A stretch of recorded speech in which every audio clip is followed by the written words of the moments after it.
কোঠা আন্দোলন এবং কোঠা আন্দোলন পরবর্তী সময়ে দেশের যত অনিয়ম দুর্নীতি সব কিন্তু আমরা মোবাইলের মাধ্যমেই দেখতে পারছি।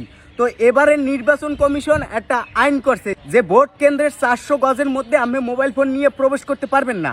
তো আমার কথা হয়েছে, আমার ভোট কেন্দ্রে আমার উপর যদি একটা অন্যায় জুলুম হয়, ওইটা আমি প্রুফ হিসাবে কিভাবে রাখবো এবং ওটা আমি কিভাবে জানাবো দেশবাসীর কাছে যে আমার উপর একটা জুলুম হইতেছে।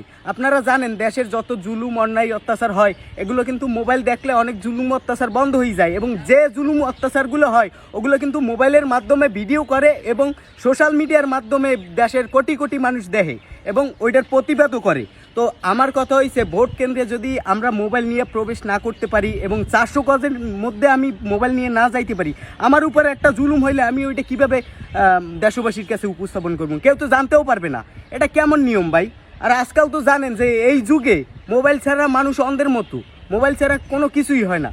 সেক্ষেত্রে আমার ভোট কেন্দ্রে যদি আমার ঠাইসে ধরেও ভোট দেওয়ায়, আমি তো বাইরে গিয়ে চিল্লিয়ে কইলেও মানুষ বিশ্বাস করবে না, করবে? তো প্রুফ হিসাবে আমার যদি একটা ক্যামেরা ফুটেজ থাকে ওইটাই কাজে দেবে। তো নির্বাচন কমিশনের এই যে সিস্টেমটা, এটা আমি সমর্থন করি না, মোটেও করি না।